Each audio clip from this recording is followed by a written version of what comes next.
বুজিছে কেইটামান সৰু সৰু ল'ৰা আহি পেলাই ইয়াতে মানে খেলি আছিলে কৈছে ইয়াৰ পৰা গোন্ধ ওলাইছে আৰু ৰাস্তাৰ চাইডতো বহুত মানুহ অহা যোৱা কৰি আছে মানুহ জুম লাগি গ'ল তাৰপিছত এজন আহি পেলাই খবৰ কৰিলে ইয়াতে মানুহ এটা মৰি পচি আছে তাৰপিছত আমি বহুতখিনি মানে গাঁৱৰ বহুত মানুহ ওলাই আহিলে গ'লোঁ গৈ পেলাই দেখিলোঁ সঁচাকৈ মানুহ এটা মৰি আছে তাৰপিছত মই হুজাই থানাত ফোন কৰিছোঁ ছাৰে আহিব বুলি কৈছে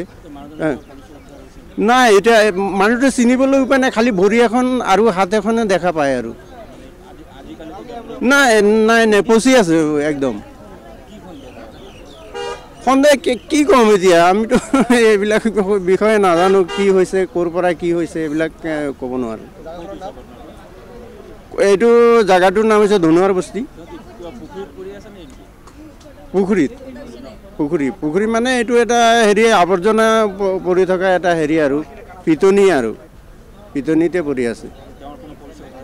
নাই নাজানো এইটো হয় আজি মানে আমি এইটো দেখি আচৰিত হৈ গৈছোঁ এটা ডেড বডি মানে পানীত পৰি আছে আৰু আমাৰ এই এলেকাত ধনুৱাৰ বস্তি প্ৰথম হৈছে এনেকুৱা ঘটনা আৰু যিটো ঘটনাত মানে আমি দেখি আচৰিত হৈ গ'লোঁ একচুৱেলিতে ঘটনাটো চাগে ডেড বডিটো দেখাৰ পিছত এনেকুৱা লাগিছে যে এইটো আজিৰ ঘটনা নহয় বহুদিন আগত তেওঁ কোনোবা মাৰি ইয়াত পেলাই থৈ গৈছে আৰু এতিয়া আমাৰ স্থানীয় ল'ৰাজনে পেচাব কৰিব গৈছে পেচাব কৰিব যোৱাৰ পিছত যিটো মানে দৃশ্য দেখিছে তেওঁ মানে পূৰা নিজকে মানে আচৰিত মানিছে আৰু যে এনেকুৱা দৃশ্য দেখাৰ পিছত মানে হতভম্ব হৈ গ'ল সি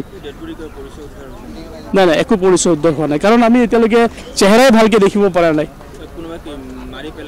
এইবিলাকতো চাওক আমাৰ স্থানীয় মানুহ আমি ইয়াত প্ৰথম দেখিছোঁ এনেকুৱা ঘটনা আমাৰ কেতিয়াও হোৱাও নাই গতিকে আমিতো এইবিলাক ক'ব নোৱাৰোঁ মানে কাৰণ এনেকুৱা দৃশ্য আমাৰ প্ৰথম জীৱনত মোৰ নিজৰে বেয়া লাগি আছে এইটো দৃশ্য দেখাৰ পিছত এইটো ধনুৱাৰ বস্তি 10 নম্বৰ ৱাৰ্ড হয় আৰক্ষী আহিছে